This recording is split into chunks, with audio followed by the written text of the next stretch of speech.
All right, I can't even believe that I'm saying this myself, but tomorrow I have a project coming out from 20 years ago.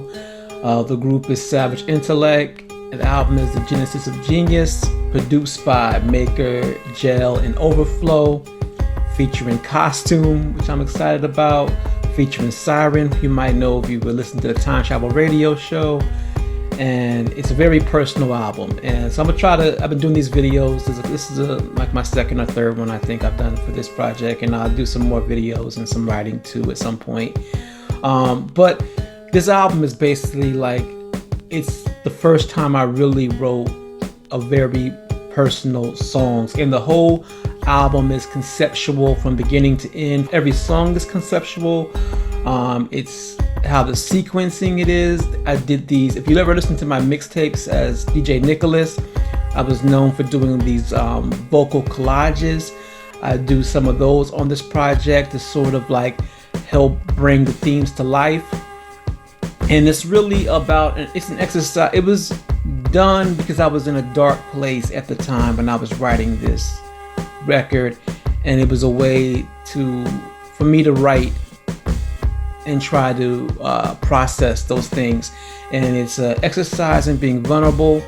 It's some things that are uncomfortable to share in general, and I had to find comfort in being able to say these things. It's something that's going to be in the public, even if only 2 people listen to it. It's still sharing a real deep look into my soul. And it really, I was trying to capture exactly how, when I was writing this, I was going through it, and I wanted to capture how I felt and how I assume other people could feel in moments of frustration and anxiety and depression. So, I'm talking about serious subjects with sometimes sarcasm or tongue-in-cheek, or so some things it might seem I'm doing something on the surface that's not really.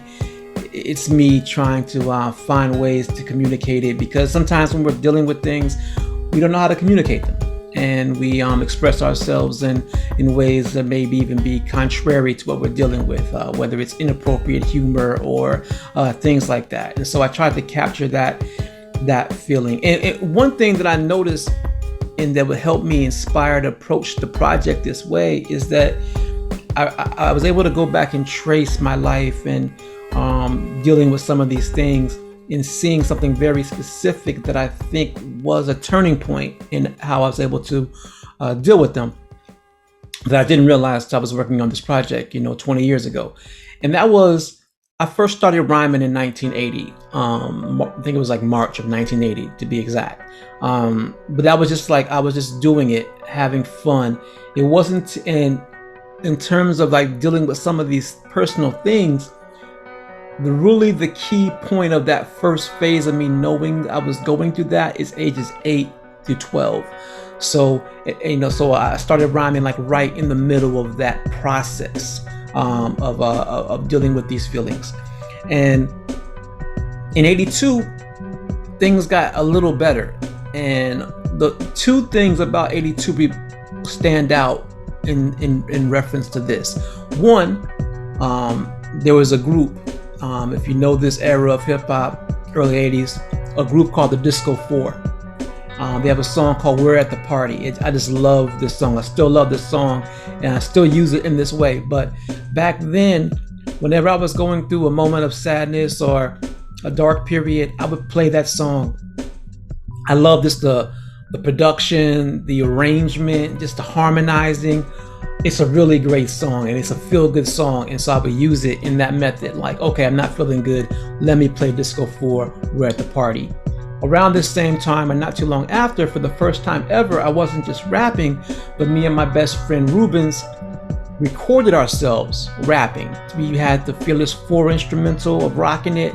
I had the Nice and Nasty 3 ultimate rap instrumental, and we recorded ourselves rhyming to these things. So when I have these dark moments, I play Disco 4, or I play that tape, and that could calm me down.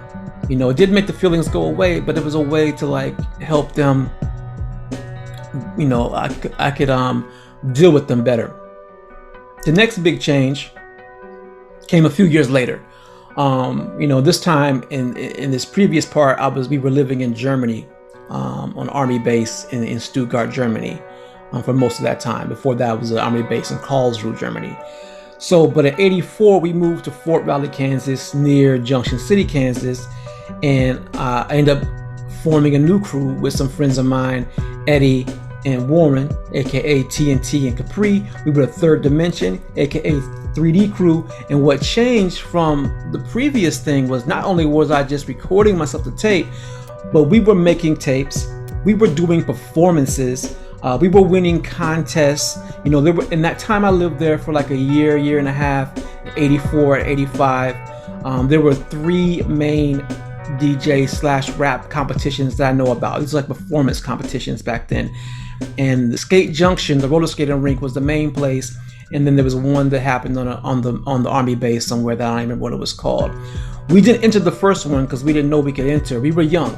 We were the only ones our age to be rapping. There was plenty of people our age doing breaking and popping, but all the rappers at that time where we were at were military GIs or high school people who were a few years older than us. We were the only ones rapping our age. And we missed the first one, but our mentors, the House Rockers Nation, DJ Pill was our DJ and mentor. They won first place at that, and we saw that, and it was just such an amazing experience. So DJ Pill agreed to be our DJ for this next contest on the base, where we won first place. Like I said, we were the youngest, but we still won first place. Then we did the Skate Junction run, the biggest one you could be in around that area, and we won first place there. So I feel like it can't be a coincidence that, in that time, the feelings pretty much just went away. They went dormant. I didn't feel these feelings anymore until I was well into my 20s. And the only thing I can look at that changed in my life was starting to do things creative. First, recording myself to tape, then performing and competition and all that. And that's really what inspired me. And then right after we won that contest at the skating rink, not too long after, we then moved to Illinois, North Chicago, and then Waukegan, Illinois. And there I had the group Wild Style with LA and Mad Max. And we were going to the 24-track studios and performing and battling face-to-face battles and talent shows. And so all this time, I was building a crew, the Hard Rock Posse, the Rage Cage Studios, the home studio. So all this time being active and being creative, I just never really felt that anxiety. I had frustrations like everyone, but I never had a dark period like I did from that 8 to 12 and the lesser one a little later. So it kind of went away, but towards the early 90s, it started to bubble back up. By then, I'm in my early 20s, and I really stopped slowing down on being creative. I had lost the interest in looking for a record deal and pursuing music as in that way. I still wanted to create, but just for myself, and I was more about helping other groups and producing them, managing them. So I shift focus to that for a few years in like 90, 91. By 94, 95, I pretty much had just lost a distaste for it, and a lot of dark feelings started bubbling up. And it's a chicken or an egg thing. I don't know if I stopped creating because of those feelings, or if those feelings were influential in me stopping create. I think it was a combination of both in some kind of way, but I do feel like that missing creativity was a big part of it. So this was 94, 95, and I'm saying I was in a state of mind then that I had this home studio that I just dismantled and let people borrow all this equipment.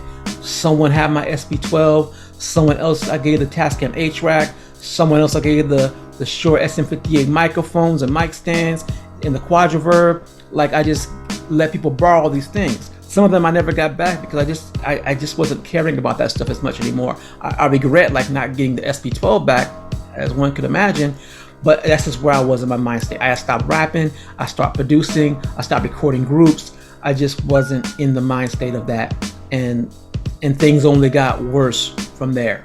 But by the time 97 came along, I had it really written in about a year and a half, or I don't know, maybe I wrote something, but it was very, very limited, if anything, in that time period.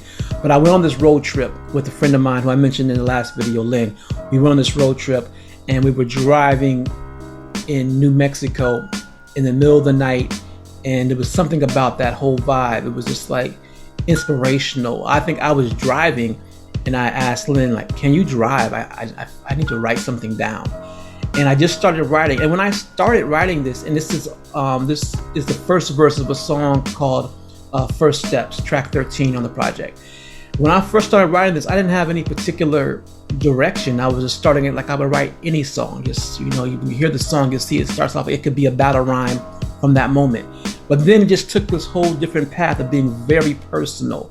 I was on a spiritual path, and I was trying to figure out what I thought about religion and spirituality, all that stuff. So this was a time a few years before that I would sit down and I would have like the Bible, the Quran, and the Bhagavad Gita, and I would just like flip through them and read and try to understand how they were alike and how they were different. And so but I never wrote about that in that part of my life. And this was the first time I did that. And when I did that, I got inspired to be like, oh, this can be a new way to write. Part of why I stopped writing, because I was just doing battle rhymes from 1980 to 92 or 93. Not only battle rhymes, but that was like my forte, battle rhymes and just being competitive and braggadocious and stylistic. That's what I tried to do. And this was a new way to do some of those things, but also have some different kind of content. And so writing from those personal perspectives is what inspired this record.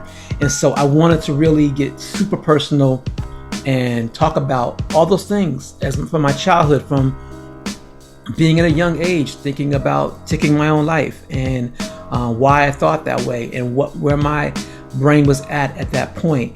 And so some of these hard songs are like difficult to hear for some people, I'm sure, and they're difficult for me to hear, but at the same time, the way that I approach them and the way that even the vocal collages, they're so like, they capture it so well that it makes me feel good about those things, which was the goal, was like, can I write about these dark things in a way that I can actually make peace with them? But even beyond that, I was able to not feel good about the things that happened, but feel good about this piece of art that I created that spoke about them. And that was the goal of this project. And I achieved that, even though the weight of everything happening back then did prevent me from actually recording the album back then. I was happy about how it came out, from the writing to the production and all that. So this now, 20 years later, I'm able to make this stuff available. And I appreciate all the producers still being down for me to use those beats, even though some of those beats did come out on other projects because I didn't use them, and they still allowed me to use those beats. So man, it's amazing that this was able to happen, and it's still therapy for me today, because we're in a crazy time in the world right now. And so this is why I was inspired. I knew one day I would do this project, if only I recorded it for me to listen to. And so I think the pandemic just opened the door for this to be the time to do it. And so turn something bad into something good was the original plan for that album, and it still came true in this recording and releasing it now. And so last thing, and this is getting a little long, but the last thing, the album is broken in 3 parts. I'm rapping from 3 different perspectives, not different voices or different things like that. It's just there's subtle differences in delivery and the way that I approach the writing, but particularly the differences in the content. And the first part of the album starts off as AMC. That's the person that back then, if you knew me, that's who you knew. That's the history, the sum of my life up to that point, who I was. The second part of the album is the darker side of the record. I keep saying darker, and I don't know if that's the right word, but it's the more dealing directly with the frustrations. It's the venting side of the record, and that's Nicholas, aka Nicholas Scratch, which is the whole story behind that name and everything. Also known as Skits, is how it originally was named. But that's the side of me that I always had, somewhere, but I hid from the public. My frustrations, my anxiety, and those things, I didn't make them public until this moment. And then the last part of the album, how it ends, is where I'm trying to get to, my possible future self, and that was Formless. And it was like my spiritual guide trying to show me, hey, I'm in the future. I know how this turns out. If you follow this path, it'll be okay. And that was what that part of the album is about. So that's how it's broken down. Hopefully, if you do choose to listen, that'll help it make more sense. And I want to get deeper and explain some of the songs and concepts that I think they, could be interpreted in some ways that weren't the intention. But overall, I'm really happy with how this thing came out. It's some dark comedy, some dramedy, some serious, some straight, boom bap sort of thing with a little abstract twist.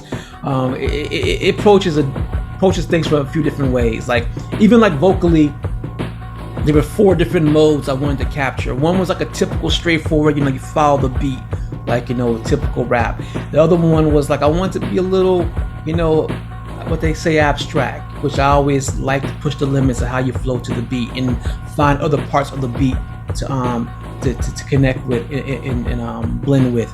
But also this is very personal, so a lot of times I would just in mid-song just go into almost like conversational, like I'm just talking.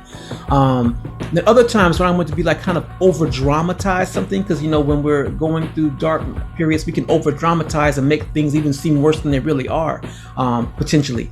And so in those, I use more of like a spoken word approach where like, you really stress words and you let them extend out in a very, like you kind of get that momentum going. So I kind of adapted those 4 different things, but they could happen on any given song, all 4 of those things, because it's showing, at any given time when you're having that conversation with someone else or even with yourself, you just have these different emotions and feelings that bounce around in those moments. And so nearly everything on this album is done with very specific intention. Every word written, every vocal collage, the sequencing of how each song goes, it's all was thought about probably far too much. As anyone that knows me knows that overthinking is not something that I lack in any way. So, like I said, tomorrow it's going to be available on my Bandcamp page, which I'll link. Physical versions coming soon. Cassette on Icy Palms. CD coming soon that I'll have direct, and working on some other possibilities. So stay tuned, but it'll be available tomorrow on Bandcamp, and it should be available everywhere, your Spotify, your Apple Music, and all those, YouTube as well. If not tomorrow, any day now. It got submitted right at the deadline to make the cutoff for tomorrow, but definitely tomorrow on the Bandcamp, you'll be able to hear it. So I hope you check it out. You give me some feedback and come back and even just follow me with these stories and everything. Yeah.